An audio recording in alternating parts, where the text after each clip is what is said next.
that you are infertile, do this, eat this. Post-marriage, when the couple tries to conceive for over an year and they are unable to conceive, so that is deemed as infertility. The term is infertility. Now, how do we know what is wrong? Would be because of autoimmune disease, that the couple, one of them is undergoing an autoimmune disease which they are unaware of. Through these two tests, we can find out what can be the reason. The root cause can be identified. So that's how we diagnose the root cause. So eating 2 to 3 fruits a day is important. Starting her day with a fruit is very important. Flax seeds, chia seeds, and palak is also spinach. I would tell you one information about these smoothies and raw vegetable juices, and kidney stones is a major risk. Tea or coffee, what she should take, or any replacement of this? There are many myths spread regarding the fertility. It's a myth. It is again a myth. It's a myth, of course. It's a myth again. Again, this is a myth. Yeah, there are two concepts called primary infertility and secondary infertility. The watermelon is a natural Viagra. So whenever we make a home, the raw material that we are using is of low quality. Then the house, how much we decor it, how much we paint it, is of low quality only. Same way, if the egg and sperm quality is low, the generation we are creating, the babies we are making will not be of good quality. So how to improve this egg and sperm quality? 2 factors impact it. First is age. Age we cannot control.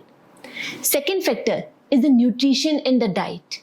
The food we intake, the food we drink, we inhale, everything matters. Through nutrition and diet even, we can control our aging process also.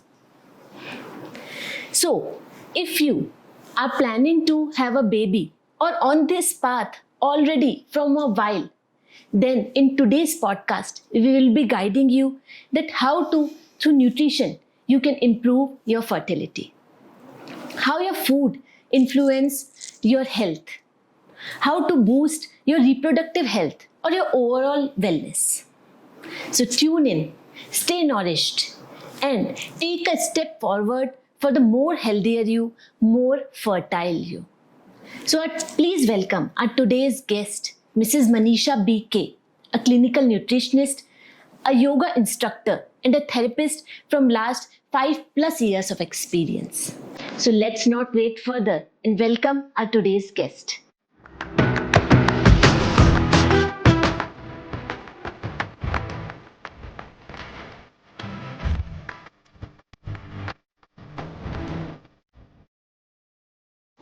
Hello Manisha, welcome to the channel Talk with Supermoms. Thank you, my pleasure. Thank you for inviting me. It's our pleasure also. Thank you. So Manisha, infertility today we are talking. This is very commonly used term. Yeah. Whenever a baby is not happening, not having the baby, so they are trying, the couples are trying, the family members suggest them that you are infertile, do this, eat this. So I think first we should know about what is fertility. Yes. And if somebody is having this problem or not, Yes. then we will understand of this cure through nutrition and diet. Yes. So first tell us about what is fertility, infertility. Infertility. So fertility is your reproductive system. It starts from your reproductive system.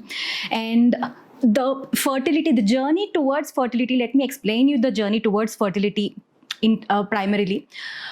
The journey towards fertility starts for a woman when she is a teen. But when do we know that she becomes infertile or the couple is infertile? Is post her marriage. So post-marriage, when the couple tries to conceive for over an year and they are unable to conceive, there are delays in conception or obstruction in conception. So that is deemed as infertility. The term is infertility. But how do we confirm that it is truly infertility? So for that, we take blood tests and ultrasound to confirm if it is infertility. So that is what is infertility. That's how we understand the infertility. And as we dive in, we'll understand how to diagnose this. So after how many months a couple should think that now they should go for blood test or tests to confirm the fertility or infertility thing? So after how many months they are trying, and then after that they should Over 12 months. Okay. Over 12 months. And this is for couple who are in their late 20s. This is over 12 months. Okay. But couple who are in their early 20s, which is a rare scenario these days, but still who are in their early 20s, they can still wait for 15, 16 months or 18 months as well. Okay. Yeah. Okay. So after that they should go for test. Yes, they can. They should confirm. Yes, they can get a message or some informed message from the gynecologist for the couple, both the couple. Yeah, Okay. both. So first we jump into the nutrition for women to improve the fertility. First we need to understand what are the different reasons for this infertility in women. Yeah. So please tell us what are the different reasons are there for the infertility in women, which according to the reasons we will try to find out what are the nutrition needs. Yes. So first, that we imagine that we had taken a couple who are 29 and 31. Okay. 29 is the female and wife, and 31 is the husband. So they had been trying for the last 12 months. Now they are in their early, one is in their early 30s and one is in their late 20s. Now it's time for them, because it's over 12 months, that they can get an informed message from the gynecologist. Both genders can get this diagnosed. So first thing is, as we discussed, it is a blood test and it's an ultrasound. So now how do we diagnose this is that with blood test, the gynecologist will help you understand how are your hormone levels, like your LH, luteinizing hormone, then you have FSH, then you have testosterone, then your estrogen, and there are a lot more hormones. Prolactin, which is a major primary, it plays a vital role in conception.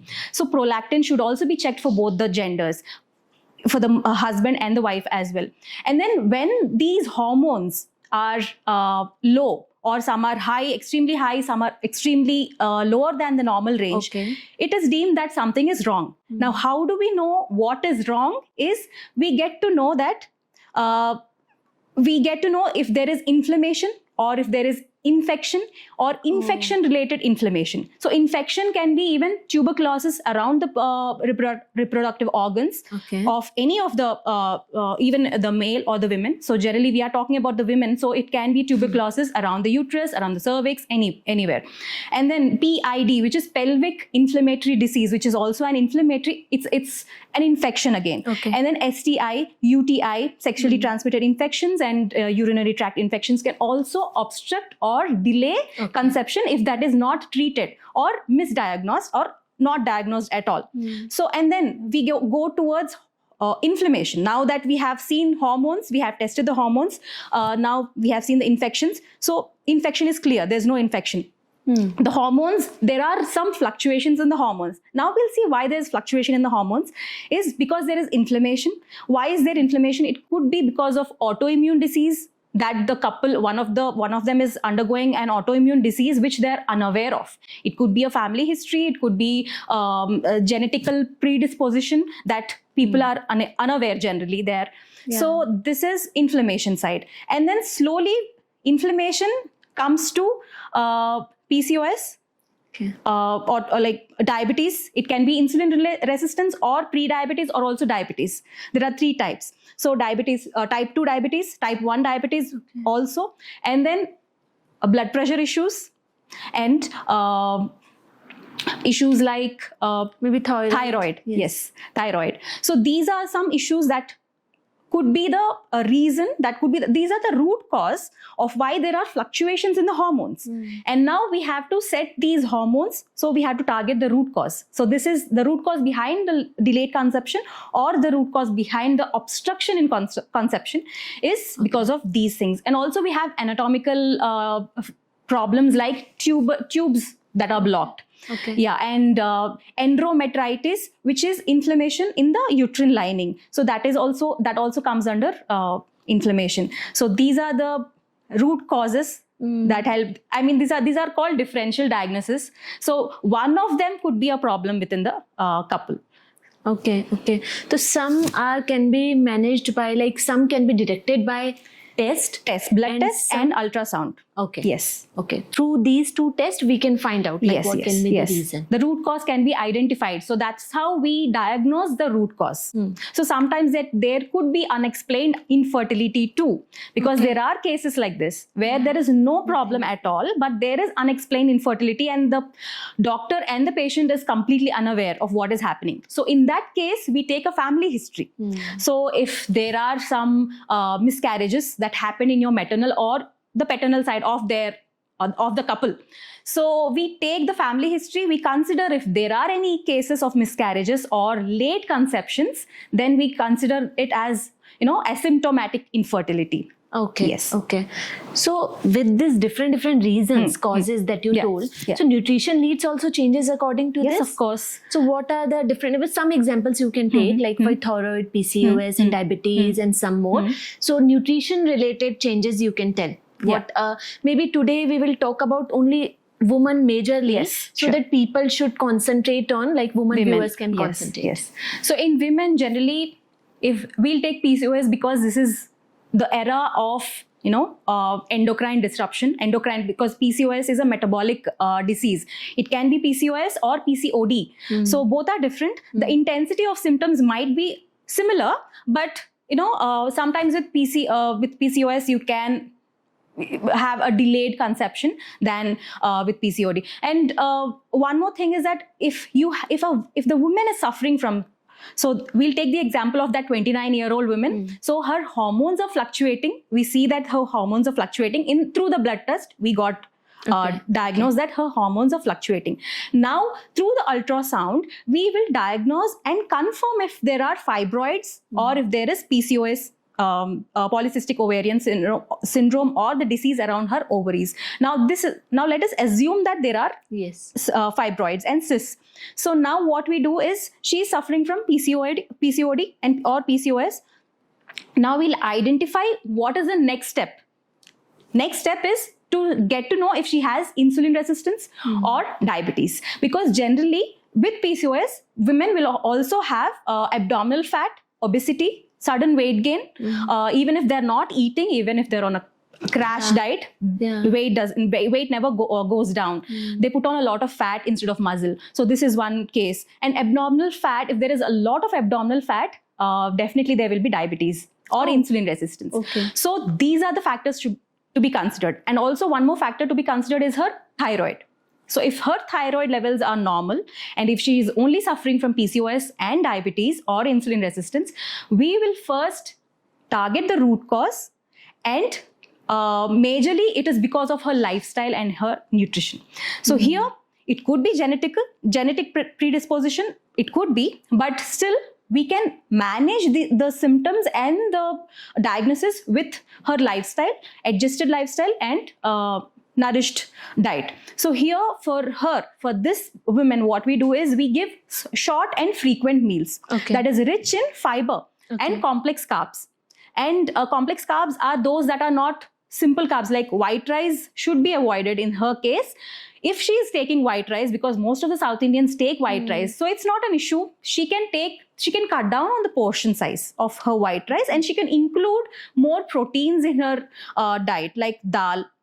If she's a vegetarian, dal and omega fats. So here we can see that vegetarians, their intake of protein, let us assume she's a vegetarian, her intake of protein comparatively is lesser than a non-vegetarian woman. So here she can add dairy. But one more thing is, for PCOS, women who suffer from PCOS, they are asked to cut down on dairy. So it is, now this is not a hard and fast rule, but it is up to the patient to look up to the symptoms, how she feels after consuming dairy, buttermilk, ghee or paneer and curd. How she feels post her meal after having dairy is up to her. If she is feeling bloated, if she feels like she's gassy or indigestion happens most of the times, then she can cut down on dairy. But if she feels good, if she feels light, if she feels happy and satiated with dairy foods, she can definitely continue on this. So there is no hard and fast rule on cutting down on dairy. And then she has to include lots of fiber. So eating 2 to 3 fruits a day is important. Starting her day with a fruit is very important. Even if she's starting her day with, suppose, poha, she can add grated carrots or, peanuts and something that can, have a balanced meal instead of just having carbs. She can add some vegetables and nuts and everything. She can have a mix of it. So, and then from there, she should be having, see, in our daily life, we have a lot of omega-6 fatty acids because from the nut oils, from the seed oils, from the cooking oils that we have, we get a lot of omega-6. But we don't need so much of omega-6. What we need instead is omega-3 that is not formed in our bodies. Okay. So we get it from external diet, external source.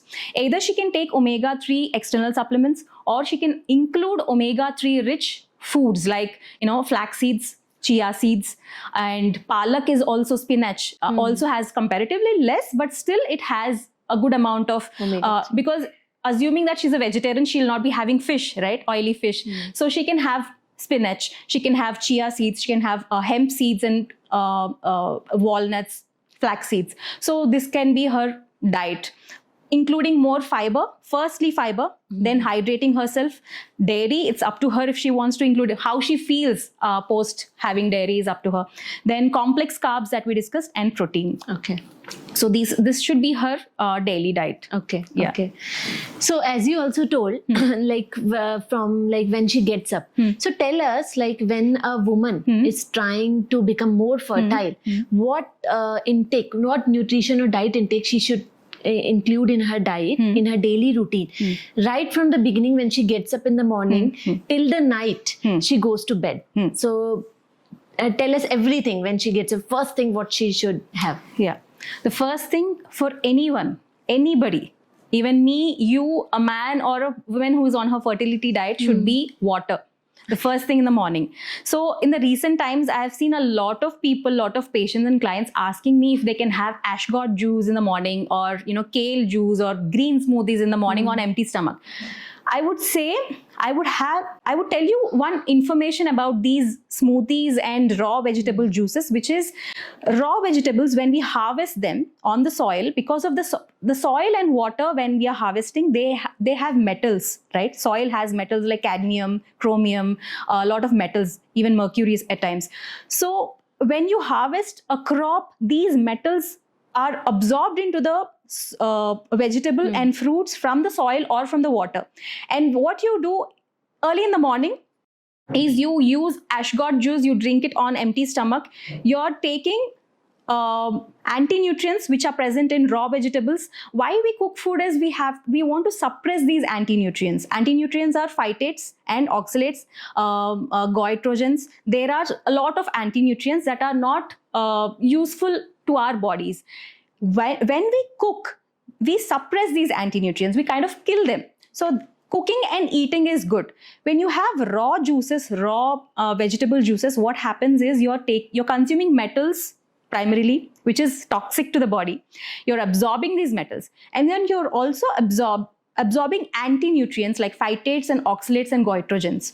And what happens when you have raw juices and raw smoothies is these oxalates might form kidney stones, and phytates will inhibit iron absorption because most women have iron deficiency, most of them, right? So if she's a vegetarian, it's even more, B12 deficiencies and iron deficiencies are on the go always. So it's important that she gets good form of nutrition instead of, the raw form, where raw form is inhibiting the natural nutrition.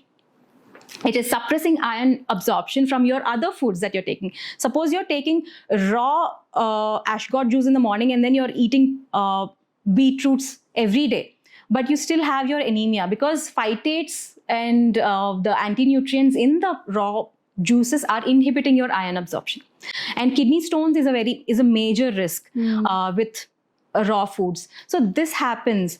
So first thing in the morning we should not have take. water. But later in the day we can take. You these can have juices? once in a while, not every day, because if you do it every day, accumulation happens. Okay. Accumulation of these goitrogens, which can impact your thyroid gland, and phytates I said, as phytates will inhibit nutrient absorption, and then oxalates that will not be flushed out of your system and be stored as kidney stones. And also uric acid accumulation will also happen. So there are so many cases like that. So I just want to give an informed message to women that start your day with water and then a fruit, and then you can have a good moderate portion of your Indian breakfast. Then you can have this water that you told in the beginning. So should we put something in that, like lemon or something? Basically, your body itself is a detox. So you have detox organs everywhere. Your liver is a detox organ. Your pancreas is a detox organ. Your gut is a detox organ. There's nothing called detox diet. What you eat, you have to keep it simple and on time. On time and keep it simple. That's how your system detoxes by itself. If you put more raw juices, raw vegetables, and you can have raw vegetables, that's not an issue. But raw juices, especially ashgod juice, if you drink it every day, and smoothies, if you drink it every day, once in a while is fine. Like once in a week, if you're having, it's fine. But if you're doing it every day, you're accumulating and you're overloading your liver. Okay. And you're also accumulating toxins and metals. So this actually delays conception. This happened, and this delays conception and also obstructs conception. It is highly dangerous. So this should be kept in mind. You can have a very simple diet, and what I would suggest for people who are starting their fertility diet is if you're getting married tomorrow, you have to start your fertility diet from your day one of your marriage itself. Not like after 1 year or 3 years I'm going to have kids, so I'll start my fertility diet after 3 years. It doesn't work like that, because after 3 years, if you start your fertility diet, it will take another 1 or 2 years, right? Yeah. So never delay your nutrition, your needs to the body. Always keep your body clean and have a healthy lifestyle from day one of your marriage. That helps actually. Yeah. Better to take care of your nutrition from the very first beginning. Yes. And we should put this habit in our kids also. Yes. In our teenagers, Teens, girls and boys. Teen girls. So the soaked nuts, people say, like soak in the night, and this is the first thing you should drink or have it in the morning. So for the fertility increase, this also we should You can have soaked almonds, you can have soaked walnuts, you can have soaked chia seeds, because these all have omega-3. So that's fine. Always soak. Soaking is important. Soaking and unsoaking difference? Soaking inhibits anti-nutrients that I was talking about, the phytates and oxalates. It suppresses. So even you have lentils, right? Like tur dal, masoor dal, moong dal. Even they have anti-nutrients called lectins. So what happens is, if you don't soak your pulses, you're consuming these anti-nutrients. They can also be harmful. But this is our diet, right? Our Indian diet is dal majorly. So you can soak the dal overnight or at least 30 minutes, and then you can prepare. Soaking and germination, which is like sprouting, are very good. They inhibit and they suppress these anti-nutrients. So removing the skin of these oilments and all. So we should take with skin or without skin? If you're soaking, you remove the skin and you eat. You always remove the skin of almonds, especially because it has anti-nutrients, and then you eat. So the breakfast, she can have the Indian way? She can have anything Indian. She doesn't really have to get exquisitive, vegetables or exotic things from imported marts. She can have poha, she can have upma with veggies, she can have poha with veggies, with grated beetroots, grated carrots, steamed vegetables. She can have uttappam, idlis. Idlis are good. She can also have idlis instead of adding rice to idlis and dosas, she can add millets. That's a good replacement for PCOS. So we are talking, because this 29-year-old woman is suffering from PCOS and diabetes, right? As an example, we are taking. So for her, millets are good instead of rice. So she can replace millets with her, idlis and dosas. So for thyroid, again, the diet differs. We do not advise too many millets. Yes. So diet changes for everybody. And she can have short meals. See, for PCOS, for anybody, GI generally, glycemic index is a known fact, right? We know glycemic index is if the glycemic index of a particular food is high, we should avoid it. That's what people say. But I would say you should always include the glycemic load as well. So if the glycemic index of watermelon, generally if someone is suffering from diabetes, their doctors do not ask them, they ask them to not have fruits like bananas and watermelons. But actually, in fact, instead of having sugar and biscuits, sugarless biscuits and wheat biscuits and all, they should actually have fruits like watermelon, bananas and mangoes, because the glycemic index is high, but the glycemic load is low. So diabetes works with a combination of glycemic index and glycemic load. So it's a combination. Even for a PCOS woman, if she's suffering from PCOS, because she has a risk of insulin resistance and diabetes, we ask her to take a lot of fruits and cut down on her portion size. Like if she's having breakfast, and she should not be having a huge breakfast, she should have a limited amount of little breakfast. bit of everything. That reduces her glycemic load, which will not spike her blood glucose. So this is how we do. And if she's having 3 meals, if she comes to me and says, I'm having 3 meals in a day and yet I'm not losing weight, what I would suggest is I would cut down on her portion sizes and give her 6 meals. Okay. 6 quick meals, not like a lavish, large, luxurious meal. Instead, we'll give 6 or 7 quick meals where she eats on the go and she feels lighter. Her insulin is like at normal range. She doesn't have blood glucose spikes and her bowel movement is also good. So this is how we manage women with PCOS and aligned with their glucose spikes. So GI index, GI and GL. So in which food that is more? GI is more, glycemic index is more in carbohydrates, rice.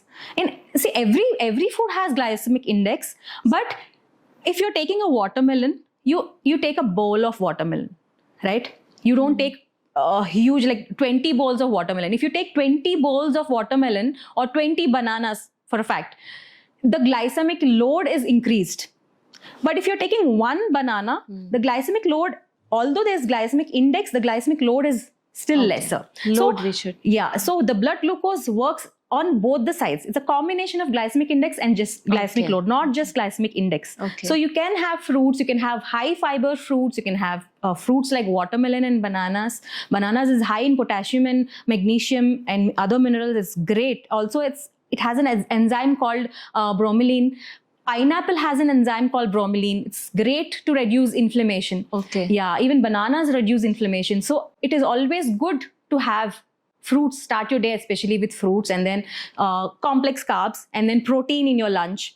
Okay. And when you're having snacks, you can have snacks that are Indian. That's fine.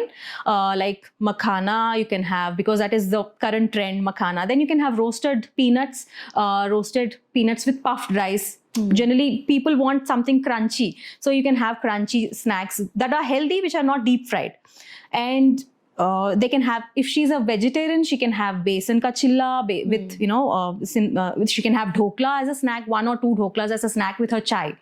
And then if she's a non-vegetarian, she can have egg whites during her snack time instead of having with meals, because we want to reduce her glycemic load, right? So we are splitting her meals into too many portion sizes. So she can have eggs as her a snack. And then coming to dinner, she can have a light dinner. Before 8 p.m. is the best time. Suggested. Yeah, before 7 p.m. is even more preferred, but before 8 p.m. because of the current working environment, and women are very busy now.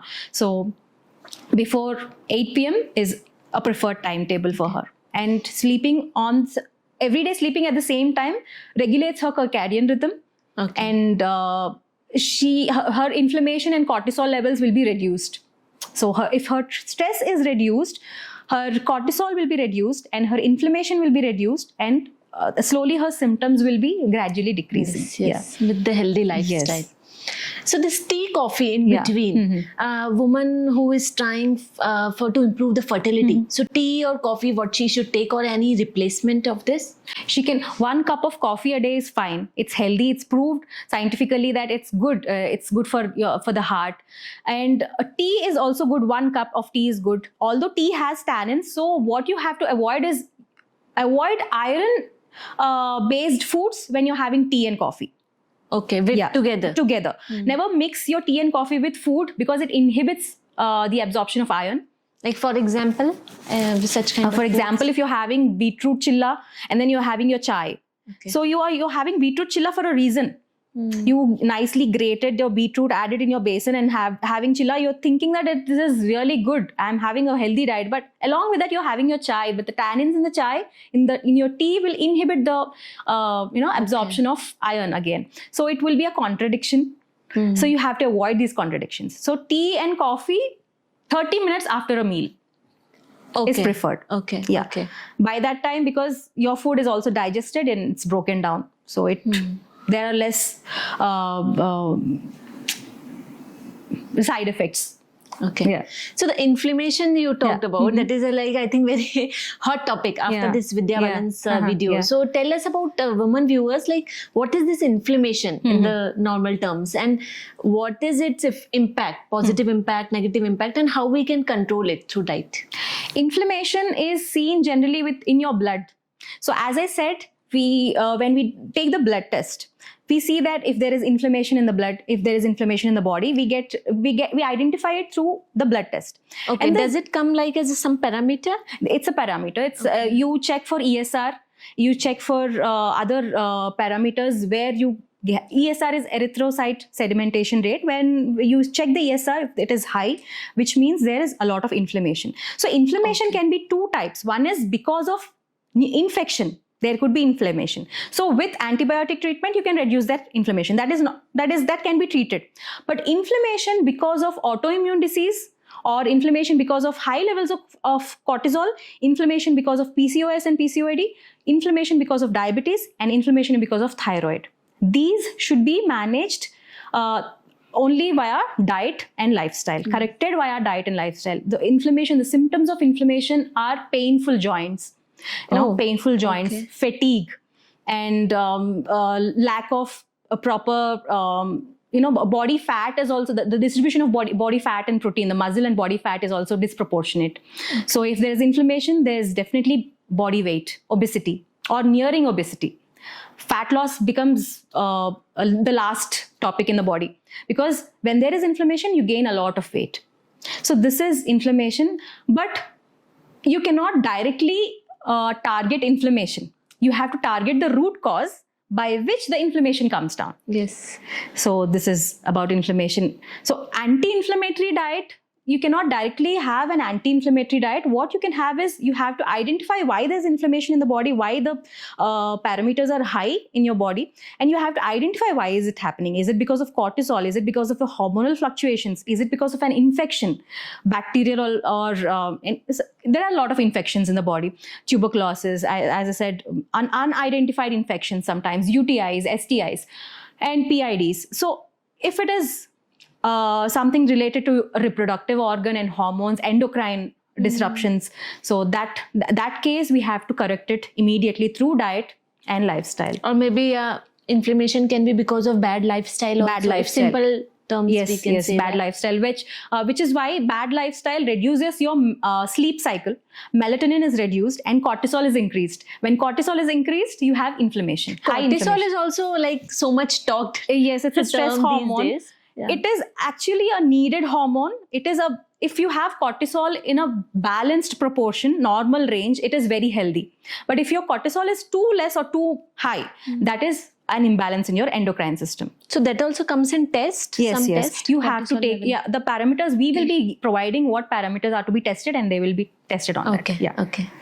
So now summer is coming, or it has already came. So what kind of foods a woman should take to become more fertile? And tell us which food she should avoid also in this season. So summers, a lot of fruits again. Lot of fruits, seasonal fruits. We have mangoes, which is it's really good for a female reproductive system. Then watermelon, full of electrolytes, full of water, no weight gain. So it is good. And then if a woman is living in a tropical climate where she's sweating a lot, she has to replace her, hydration with electrolytes, especially if she's sweating, if she's exercising a lot, if she's an athlete, or if she's just sweating a lot. She has to replace her, especially in summers, she has to replace her lost water through electrolytes. So electrolyte intake is important. Fruit intake is important. She has to mostly stay on a liquid diet. Like, she can take solids, but mostly she has to combine her solid intake with liquids, like having buttermilk with a meal, starting her day with fruits and then water. Like, as you were asking me, can we add something to the water? Especially in summers, we can add raisins, soak them overnight. You can have it in the morning. Okay. Dry dates, if you can add it and soak it in a glass of water overnight. So it is cooling. So same water we should take? Yes, we can take the same water. Soaking, or we should take another water? We take the same water. It is cooling to the system. So these are some Indian remedies that we can follow. And for a person who is suffering from kidney stones, accumulated uric acid, and a lot of inflammation in her body, we generally prescribe barley water. Okay. Barley is a glutinous grain, but if there's no gluten sensitivity in her, she can take barley water. She can boil barley and have it, add some salt and drink it like a soup. So barley water is a great diuretic, and it decreases kidney stones. It decreases uric acid accumulation as well. So there are certain things. During summers, barley water is very good, extremely good. It replaces all the lost electrolytes as we lose it through sweat, right? So it replaces, it nourishes the joints. So it's great. So that way we can, and avoid spicy foods, obviously. For obvious reasons, we avoid spicy food to reduce inflammation as well. And that's what we see. Okay. Yeah. Okay. Great. So there are many myths spread for regarding the fertility. I think whenever couple is not planning the baby but not going through, then many family members will tell, eat this, eat that. Many myths are spread. So I would like to ask some myths. So you tell me some statements. I will tell you. Tell it is a myth or fact and why. Sure. So drinking saffron milk will increase your fertility. It's a myth or fact? It's a myth. Saffron and milk is good. It's a good combination. Milk is good. Saffron has antioxidant properties, but saffron milk alone will not increase the chances of conception. Okay. There are different factors, as we just spoke. There are different factors to fertility, right? So there's no scientific evidence saying only saffron milk will increase the conception rates. But does it? It is good because saffron has antioxidants, it has magnesium. So it helps to relax your muscles. It is great as an antioxidant. It is great. And milk is also good. It is a healthy drink, but don't expect that it does miracles to have, increase the success rates of conception. Okay, good. Avoid soy for if you want to get pregnant. Soy is a best protein for vegetarians, but not soy sauce. I'm not talking about soya sauce. So we have tofu, soy tofu. We have soya beans or edamame that we call. So if edamame is not available, we can have soybeans, the dried soybeans. We can soak them and add them to our gravies and other things. And tofu is good. Tofu curd, soy curd is also, soy milk is also available. So all these are great addition to a valuable addition to protein. So these can be added. There's no, there's no evidence showing that these are bad for health. But that is good option for vegetarians. Vegetarians especially, it is a very good option. So next is eating turmeric makes you more fertile. It's a myth or fact? It is again a myth. There's no scientific evidence to prove that eating turmeric. See, turmeric we add as Indians, we add in every sabzi and every gravy, everywhere. We add turmeric in almost every food, every dish has turmeric. That way it is good. If it is a genuine product of turmeric, not the colored one. If it is an authentic organic turmeric, it can be added to foods. But I wouldn't say taking turmeric directly as a ball. Some people take turmeric balls. And also some people have this habit of taking turmeric supplements called curcumin. Curcumin is a compound in turmeric. Curcumin is an antioxidant. It's great. It's very good.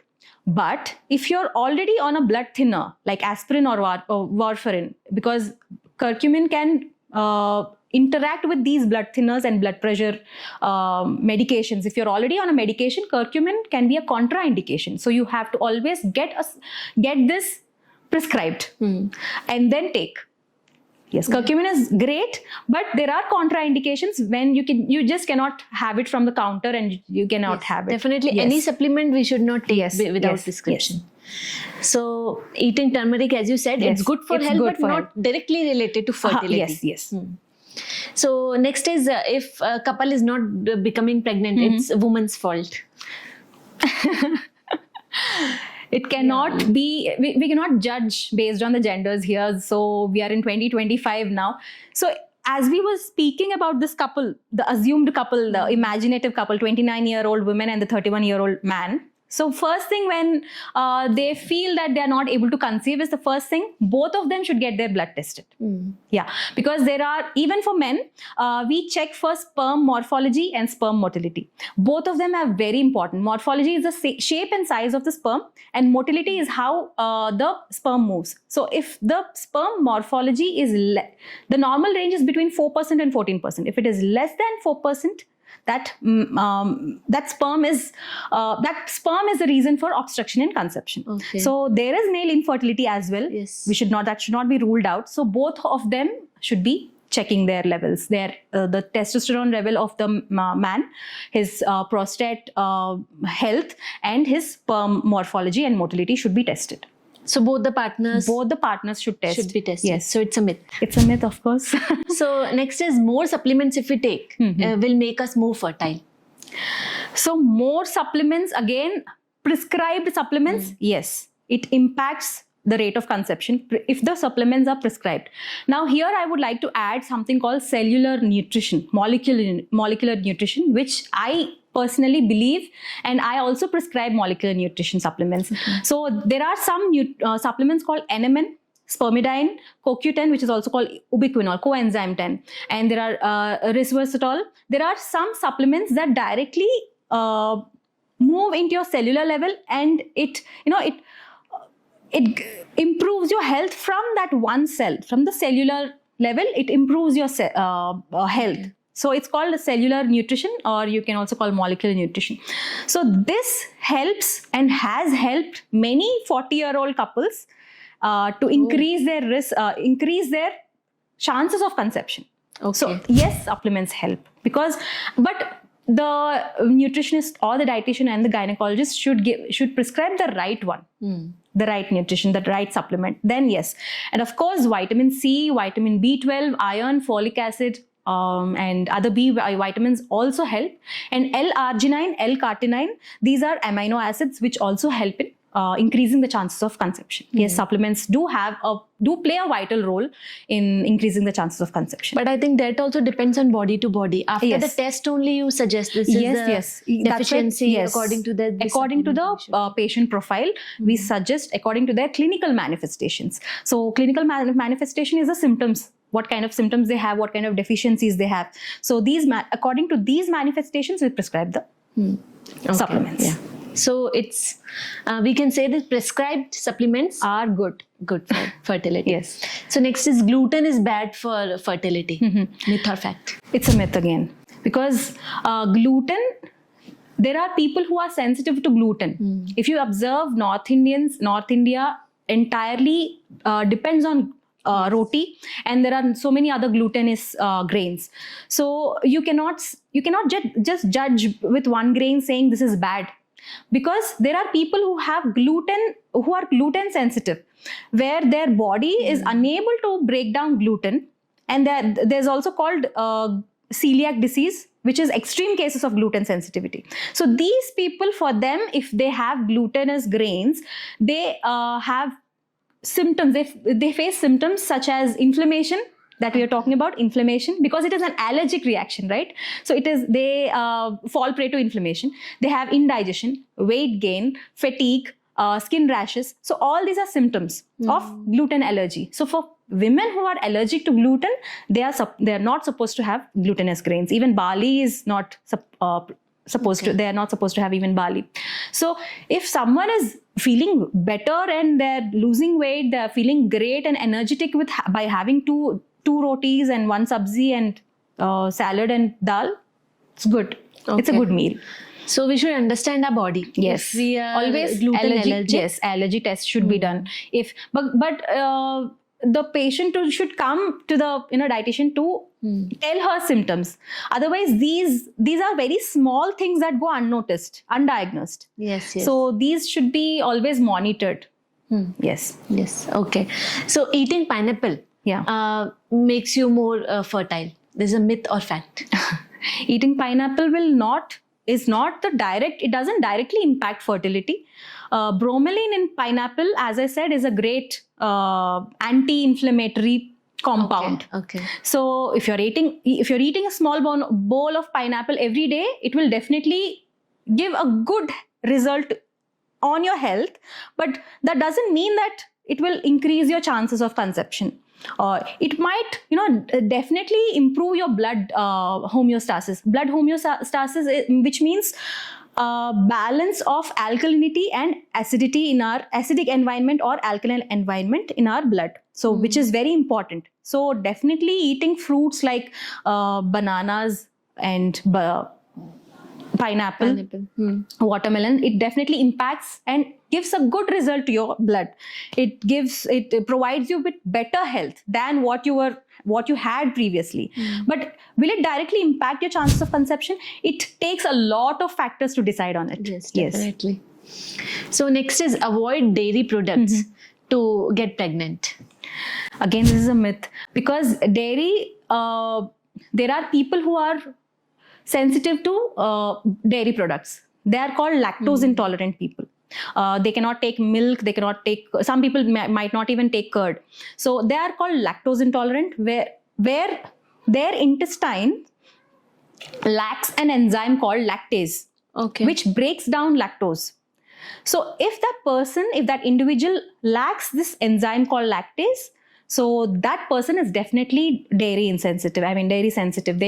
They cannot digest dairy products. So in that case, again, the allergic reactions come in the form of inflammation, body weight, skin rashes, fatigue, deficiencies, brain fog at times. So all these symptoms are up on the go. So you have to understand what is making you bloated, what is giving you indigestion. So that way, if that is a roti that is giving you indigestion and fatigue, then it is gluten sensitivity. If it is milk that is giving you indigestion, bloating, making you gassy and feeling heavy, then it is lactose intolerant. Okay, so same like gluten. Yes, same like gluten. So we should understand our body for the dairy products. Every individual, as we discussed, every individual is different, right? So some people feel really energetic after having a glass of milk, but in the same family, the other person might feel indigestion, bloated and gassy.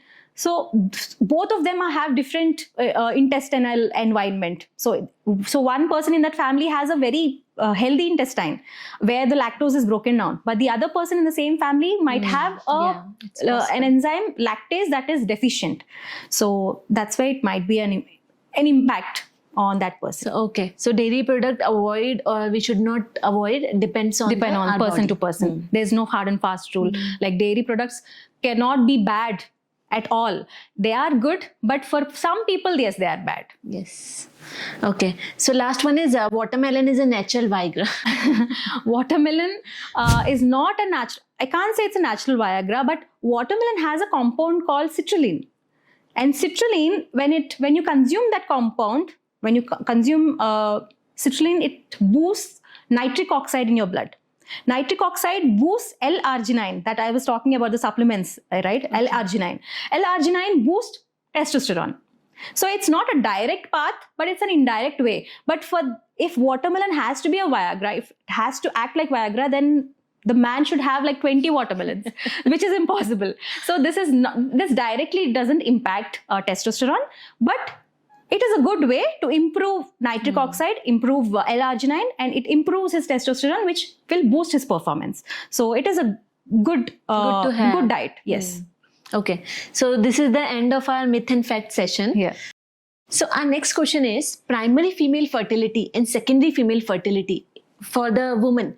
So there is any nutritional difference, but I would like you to explain first to our viewers what is primary female fertility and what is secondary female fertility. Yeah, there are two concepts called primary infertility and secondary infertility. So primary infertility is when you're unable to conceive even the first child. Okay. So secondary infertility is you already had a baby, you've gone through childbirth, but the second time when you're trying, you're unable to conceive. So this is called secondary infertility, and in most cases secondary infertility is because of age. Yes. Age factor, and in the secondary case it is because of metabolic issues in the female post her childbirth. Okay. So post childbirth, women can go through diseases like metabolic diseases like blood pressure issues, diabetes, thyroid, and weight gain. So these can impact her rate of success. Yes. So this is, and also age factor, because the egg and this egg quality, obviously it declines with age. This is inevitable.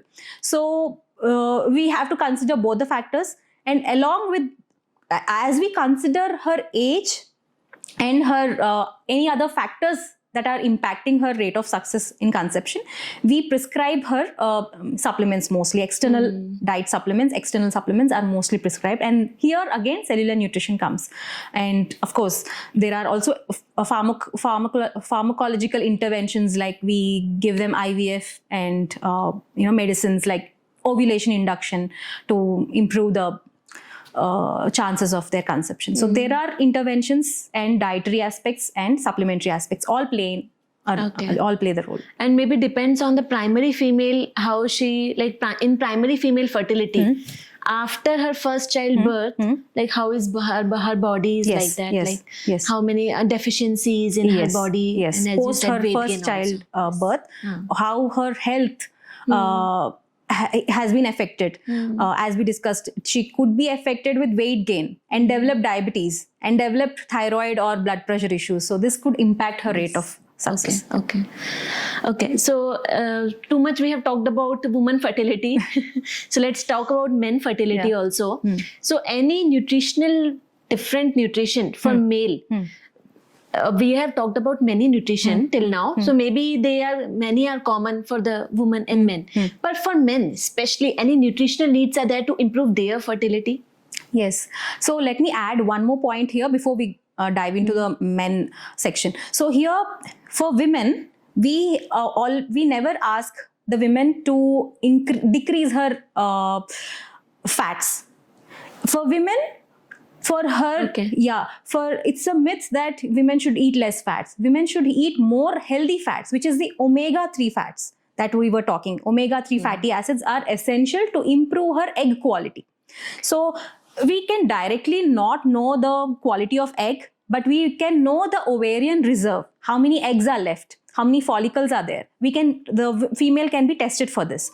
So omega-3 fatty acids and healthy fats will improve her quality of egg. The membrane around needs fats, polished fats, healthy fats. But coming to man, he is more prone to having visceral fat around his abdomen.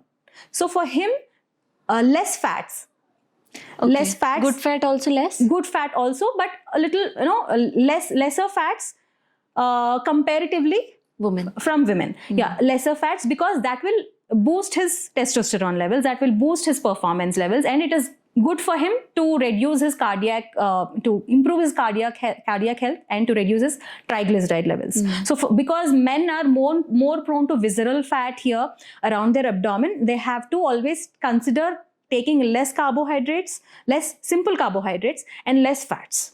Okay, simple carbohydrates also less for men. Yes, because like rice. Yes, potato. They should have, again, the GL and GI comes to play here. So they should reduce their portion size, because visceral fat, if men accumulate visceral fat, it directly impacts their cardiac health. Yeah, and it will decrease if there are more. If he suffers from weight gain and visceral fat, it impacts his cholesterol levels, it increases his triglyceride levels, and it impacts his testosterone levels. Also, it impacts his sperm motility and morphology that we were talking about. So, the more weight or the more cholesterol a man has, it impacts his sperm's morphology, the size and shape of the sperm, and the motility, the movement of the sperm. So, it impacts this. So it is important for the man to have equally good lifestyle, good diet, less of drinks and less alcohol and less smoking. Yes. Thank you so much for coming here and guiding our women viewers regarding to improve their fertility, and for the men also. You told very good two, I think, suggestions you gave for the men to improve their fertility. Thank you.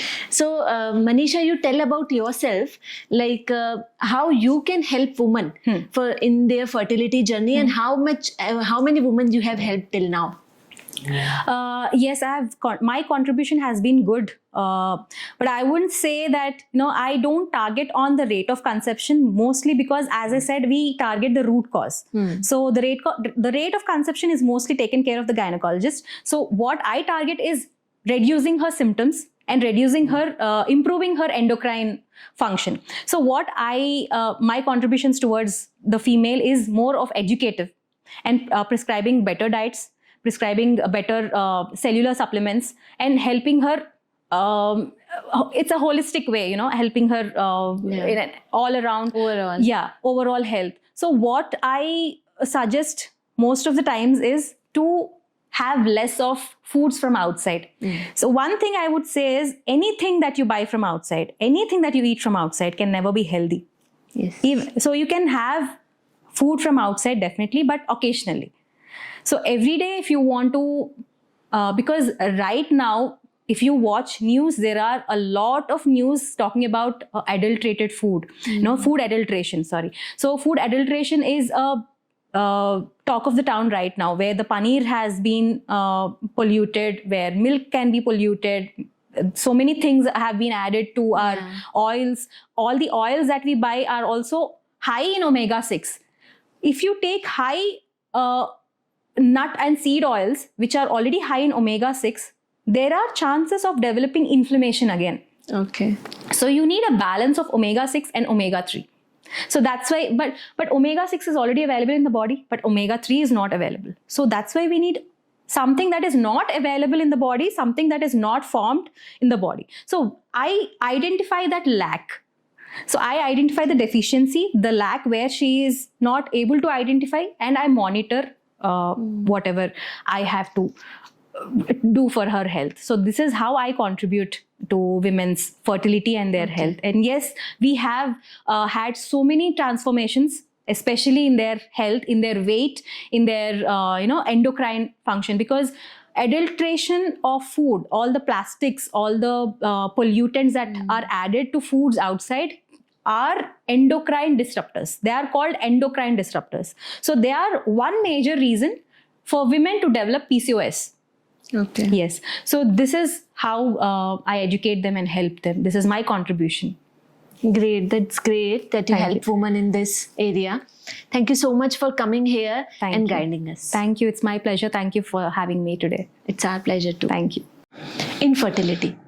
So I hope in today's podcast, it will be very helpful for you to know about what is infertility, what are the different reasons of infertility, what are the different nutritions we should have to improve our fertility. So, do you know that 17,000 people, if surveyed, amongst them 69% people improve their fertility only through their nutrition and diet. And fertility health is not only related to when you want to have babies. Your overall health is always related to your fertility health. So why not take care of your nutrition and diet to improve your fertility health always, whether you want to have the baby or you already have babies, but still you can improve your fertility health. So I hope today's podcast must be very helpful for you, and please share this podcast to the women, to the men who are trying for the babies and they need this information. So before that, like, share and subscribe and comment us any questions you have related to infertility. You need to ask Mrs. Manisha B K. So she is the founder of NutriBoot also, where you can reboot your nutritional needs. So I will share her details in the comment section so you can go through her profile also. And if any question you have, please let us know. We will try to find the answers. Thank you.